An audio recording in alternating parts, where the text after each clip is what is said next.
baca kitab, tidak akan pernah bisa. Ya, orang Salafi Wahabi ini baca kitabnya itu, ya kalau saya read gitu ya. Yang tertinggi itu Ustadz Zulkarnain ya, poinnya mungkin 8. Di bawahnya lagi itu ada Safas, poinnya mungkin 7,5 atau 7,6 ya. Pokoknya mendekati 8 gitu. Mendekati Pak Zulkarnain, beda-beda tipis gitu. Baca kitab ada harkatnya ada. Tetapi Pak gurunya bilang kalau nilai tertinggi itu 100, ya kamu pikir saja mereka itu ada di level apa. Kira-kira begitu ya. Coba tunjukkan kepada saya, ada nggak sih YouTuber Salafi Wahabi ini yang ada ilmunya? Kalau tidak ada ilmunya, modalnya apa jadi YouTuber? Assalamualaikum warahmatullahi wabarakatuh. Alhamdulillahilladzi arsala rasulahu bil huda wa dinil haqq liyudhhirahu 'ala ad-dini kulli wa kafa billahi shahidah. Fa inna ahsanal kalami kalamullah wa khairul huda huda Muhammad sallallahu alaihi wasallam wa syarrul umuri muhdatsatuha fa inna kulla muhdatsatin bid'ah wa kulla bid'atin dhalalah wa kulla dhalalatin finnar. Saya tertarik dengan videonya Zakka ya. Beberapa hari ini seperti terbakar, seperti panas itu, mendidih. Bagaimana bara api itu yang disiram dengan bensin mendidih itu. Kata orang Madura ngalkal, yaitu terkoyak ya. Pertama karena peristiwa yang terjadi di Pamekasan, kemudian dengan membabi buta dikait-kaitkan dengan saya dan sebagainya gitu. Yang pertama saya melihat orang ini galau, ya, bukan orang cerdas, galau dan merasa pandai gitu. Kalau orang lain mungkin menilai dia pandai, menurut saya tidak. Dia hanya bisa baca kitab.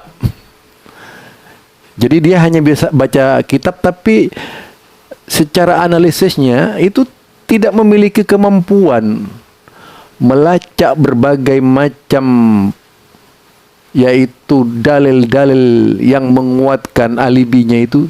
Dia tidak bisa, tidak apa-apa itu. Kalau saya menilai bisa juga itu zakat. Jadi selama ini yang saya lihat dari antum itu pemahamannya dari awal, semua videonya itu yang saya lihat tuh ya. Saya ngikuti loh, walaupun cuman saya itu apa ya, tidak punya hasrat untuk menanggapi, karena kebencian Anda itu sebenarnya juga termakan kebencian. Bukan karena Anda pandai, bukan. Orang seperti Anda juga bisa saya nilai itu dari sisi yaitu tafsili terhadap persoalan-persoalan yang ada itu masih di angka 6 gitu. Karena apa? Lebih banyak mengikuti amarah dan tidak bijak gitu. Coba saya dikaitkan dengan orang Pamekasan tadi. Dan Anda lihat video saya, bagaimana video saya terhadap orang Pamekasan itu. Bahkan untuk di Pamekasan sampai saya berusaha menghubungi salah satu wakil Majelis Ulama Indonesia. Tujuannya apa? Mereka yang tidak tahu metode dakwah siapapun dia, apakah seperti Zakka, seperti Salafi juga itu gitu ya. Dan Anda salah kalau saya pengertiannya Anda itu, saya dalam pengertian Anda tentunya itu salah. Kalau saya itu adalah berpaham Wahabi seperti yang Anda bawakan, itu keliru besar Anda. Anda juga ketika berbicara Muhammadiyah selalu dibenturkan dengan Adi Hidayat. Muhammadiyah bukan perorangan Zakka. Itu sekali lagi Anda jangan bikin malu Anda sendiri gitu. Di Pamekasan itu Muhammadiyah banyak. Sangat tahu, tanyalah kepada mereka bagaimana sih proses yaitu fatwa di Muhammadiyah gitu. proses fatwa di Muhammadiyah itu kolektif kolegial, melibatkan seluruh ulama-ulama di Muhammadiyah yang punya kemampuan tuh ya, bukan hanya sekedar baca kitab kuning, tapi kemampuan muhadasah bahasa Arab yang mahir. Itu proses yang saya tahu dari PP Muhammadiyah. Dan tentu saja bukan hanya sekedar hingar-bingar seperti Anda. Kalau hingar-bingar seperti Anda itu masih bocah-bocah gitu ya. Tak ada kemauan untuk dewasa berfikirnya itu. Tidak dewasa lah. Masih mencak-mencak gitu. Justru Anda yang tentu saja bermodal di YouTube hanya bermodalkan mencak-mencak gitu. Bukan bermodalkan akal sehat. Itu ya. Saya itu di Madura cukup lama berdakwah. Dan tentu saja Anda ketinggalan. Mulai saya masih bergabung dengan PII Pelajar Islam Indonesia itu. Firman Shah itu teman saya. Ali Mirsa orang Pamekasan teman saya. Tahu gaya-gaya saya itu. Belum memahami Islam secara utuh. Masih dalam pergerakan Islam. Tetapi tidak sebagaimana yang digambarkan oleh Anda. Kemudian terjun di Muhammadiyah. Persis. Dari dua organisasi ini, itu menjadi haluan saya. Mulai sejak saya keluar dari IPNO ketika itu. Di zamannya Umbar Atmonutsari. Sejak itu saya keluar. Yaitu sekitar tahun 76. Dan saya kemudian terus mengikuti perkembangan pemikiran di luar Nahdliyin itu. Di bawah bimbingan seorang ulama persis namanya Ustadz Sudarjan ketika itu. Kemudian di bawah bimbingan bahan-bahan bacaan yang dihasilkan oleh Ustadz Usman Bahabazi, ahli debat Madura itu. Kalau tidak salah, kalau masih Anda ingin mengetahui, dia berkomunikasi dengan berbagai macam tokoh di Madura. Tapi tidak pernah terjadi bentrokan. Nggak ada. Saya itu wilayah dakwah sejak dulu, mulai dari Pasongsongan, Ambunten, Pasian. Bahkan saya akrab dengan tokoh-tokoh NU walaupun berbeda. Tanya saja Anda kepada Kiai Haji Musfik Karai itu. Kalau masih, mudah-mudahan beliau masih diberi umur panjang sehat oleh Allah Subhanahu wa taala. Putranya Kiai Muhammad Karai. Antum tahu kan, ulama-ulama Karai itu ulama-ulama hebat. Kemudian juga tanya sama Kiai Haji Taufik Lenteng itu. Mereka tahu saya itu. Enggak pernah seperti yang Anda pikirkan. Dan tidak pernah saya kemudian berpikir tidak menggunakan metode dakwah. Saya berbeda. Bahkan pernah mengadakan semacam bahsul masail lewat aliran yang namanya intercom. Ketika itu belum ada internet seperti sekarang. Intercom itu. Yang kawatnya mulai wilayah daerah Karangcempaka, Bluto sampai ke Sera Barat di Sumeneb. Itu diskusi dengan pelajar-pelajar pesantren di NU. Enggak ada apa-apa, biasa-biasa saja. Terbuka. Karena memang kita berbicara pada waktu itu tidak berbicara seperti Ustadz Yasir itu, nggak pernah. Diskusi ya langsung bahannya dibicarakan. Saya tidak pernah kemudian mengangkat Kiai Haji Hashim Asy'ari tentang maulid tuh, nggak pernah. Karena saya tahu baca selengkapnya bukunya, makanya saya diam. Saya yang tidak suka cuman itu sikap-sikap arogansi. Penyelesaian masalah seperti itu seperti orang yang kehausan. Anda nempel yang luar biasa kepada Wahabi itu sampai sesat menyesatkan, macam yang dilakukan juga Idrus Ramli menghina Muhammadiyah. Cobalah bercermin Anda itu. Kalau tidak ingin disakiti orang, jangan nyakitin orang. Tahu nggak Anda ketika berbicara Wahabi, bahkan ada suatu gurita pemikiran yang tujuannya untuk memberangus Wahabi. Tujuannya kemana itu semua? Anda kan tidak tahu. Jadi saya itu mulai dari Sumeneb sampai Bangkalan berdakwah, nggak pernah terjadi gejolak apa-apa. Damai-damai saja. Karena diskusi biasa. Sampai ke Kamal saya diskusi dulu. Nggak pernah terjadi apa-apa, Zaka. Anda masih anak kecil, nggak tahu apa-apa. Saya kira Anda cuma bisa baca. Tidak bisa paham gitu. Itu Anda.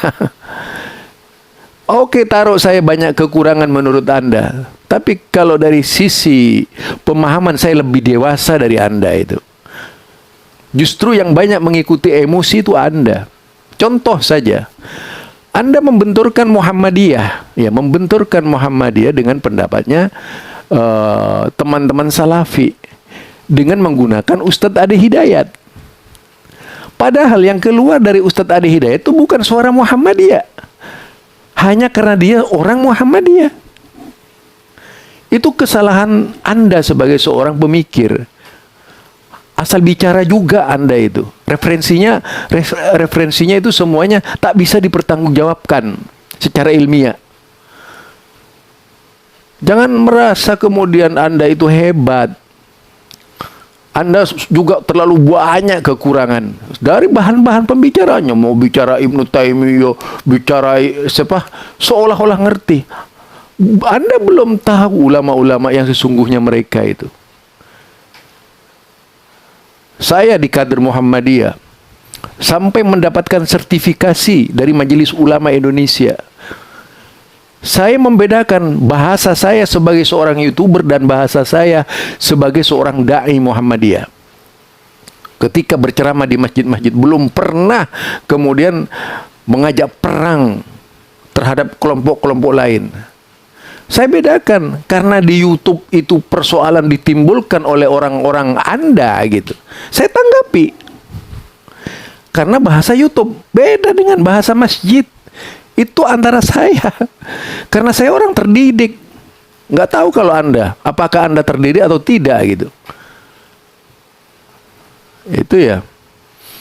Kalau cuma mau membalikkan kata-kata gampang itu, saya tidak mau diajak diskusi dengan Anda itu. Karena saya tahu pikir Anda itu terlalu lemah. Mengikuti amarah dan mau menang sendiri itu. Dari berbagai diskusi yang dilakukan Anda, mana dari cara Anda yang diterapkan? Wong yang banyak bicara itu Anda. Itu saja sudah artinya Anda mau main jago-jagoan di situ. Tidak transparan. Memperjuangkan diri gitu. Buktinya saya bisa berdiskusi dengan orang Majelis Ulama Indonesia, berdiskusi dengan pakar hadis bisa kok. Ngapain dengan Anda? Apanya yang hebat Anda? Kalau Anda hebat sudah pasti saya itu berbicara dengan Anda. Tuh tadi coba baca itu, ikuti video saya yang baru terbit. Beberapa ya ini apa yang berjudul tentang seorang ulama hadis tuh. Saya bisa berbicara dengan beliau kok. Yang jelas kalau dibandingkan dengan Anda ya tidak ada apa-apanya Anda. Tidak ada punya kemampuannya. Dia seorang yang faqih dalam bidang ilmu hadis, faqih dalam bidang ilmu fikih, faqih dalam soal usul fikih itu. Bisa saya bicara dengan mereka, dengan beliau itu. Bahkan saya hormat dengan beliau. Karena kemampuannya, walaupun jauh lebih muda dari saya. Bahasanya beradab, tidak seperti Anda, tidak beradab gitu. Nah, itu. Karena apa? Anda itu dimakan nafsu. Nafsu. Kalau saya di masjid-masjid berbahasa seperti tukang obat. Udah dulu diusir dari masjid. Di Madura saya nggak pernah diusir dari masjid. Semua orang mau menampung saya karena cara berpikir saya. Karena saya memang tidak pernah berbuat masalah. Di Jakarta, 100, yaitu selama 1 tahun yang namanya khutbah itu saya penuh. Baik Masjid Muhammadiyah atau bukan Muhammadiyah gitu. Juga masjid dari golongan Anda. Karena dianggap saya tidak punya masalah apa. Beda, saya membedakan antara bahasa YouTube dengan bahasa di masjid. Karena kalau di masjid itu audensi langsung. Ada metodenya. Kalau saya salah bicara, udah ditarik oleh Majelis Ulama Indonesia itu. Sertifikasi itu. Jadi Anda jangan biasakanlah merendahkan orang, biar tidak direndahkan juga. Anda harusnya belajar dari yang tua. Atau belajar jadi orang tua gitu. Jangan belajar jadi anak-anak lagi. Ya. Orang Pamekasan itu tahu saya, cara berpikirnya tahu saya semua. Saya pernah ceramah di Ridwan, belum pernah saya itu diundang oleh Ridwan sebagai orang Muhammadiyah. Saya pernah ceramah itu di masjid di Pamekasan, masjid besar itu kecuali Masjid Jami, belum pernah memang. Tapi nggak pernah kemudian mengundang masalah. Bahkan saya pernah, justru saya itu pernah diskusi dengan orang Salafi sendiri. Itu. Anda tahu nggak itu di Jakarta ini? Ada sebuah masjid. Ini semuanya adalah sahabat teman-teman Salafi. Masjid yang ditempati itu adalah Masjid Muhammadiyah. Sedangkan kemudian ada sekelompok teman dari Salafi ini yang melarang tarawih 443 karena dianggap batil. Dari sekian banyak ulama mazhab menganggap batil. termasuk ulama-ulama Salafi. Jadi ulama Salafi ini berlandaskan ulama sebelumnya. Nah, kemudian apa sikap saya kepada mereka? Karena kami yang punya masjid, diajak diskusi dulu, yaitu tentang bolehnya melaksanakan 4 rakaat dengan 1 salam, sebagaimana yang dilakukan oleh Imam Abu Hanifah. Karena itu bagian dari pendapat Imam Abu Hanifah. Mentang-mentang mereka. Cuman saya minta saja kepada teman Salafi itu sudah bahkan Syekh Nasiruddin Albani ulama Salafiyah juga gitu ketika itu, berbeda dengan Syekh bin Bas. Jadi tentu sebagai orang Muhammadiyah yang memang dari awal sebelum Syekh Nasiruddin Albani sudah 443 berargumen juga dengan yang dipakai oleh Syekh Nasiruddin Albani untuk menguatkan Muhammadiyah ketika itu, sampai terjadi perselisihan dengan mereka. Lah itu kami anggap biasa itu, dan akhirnya kami yang memenangkan pemahaman itu. Jadi cukup dewasa lah kalau saya, tidak bisa itu gampang dipengaruhi oleh siapapun. Salah besar Anda kalau cuma bilang Salafi Wahabi karena saya selalu berbicara dalam pengertian Salafi Anda ya. Kalau Anda cuma mau menuduh Wahabi karena saya membawa kebenaran yang sebenar-benarnya, nggak apa-apa. Masalah istiwa itu, Anda kurang bacaan.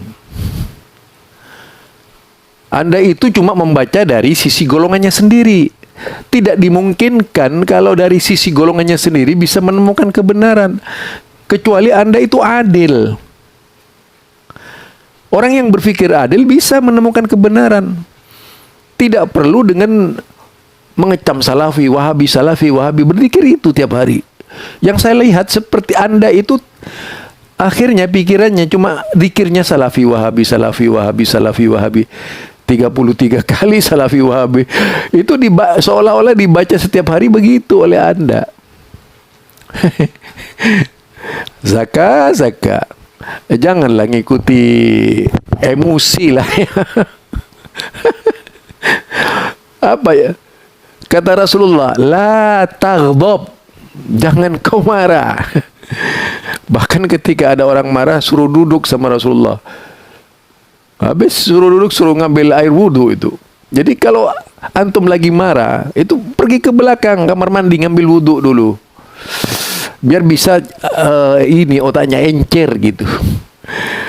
Jangan membawa amarah ke YouTube, biar tidak ngamuk-ngamuk. Coba tunjukkan di mana yang ilmiah dari Anda. Tak ada satupun yang ilmiah itu dari YouTube Anda itu.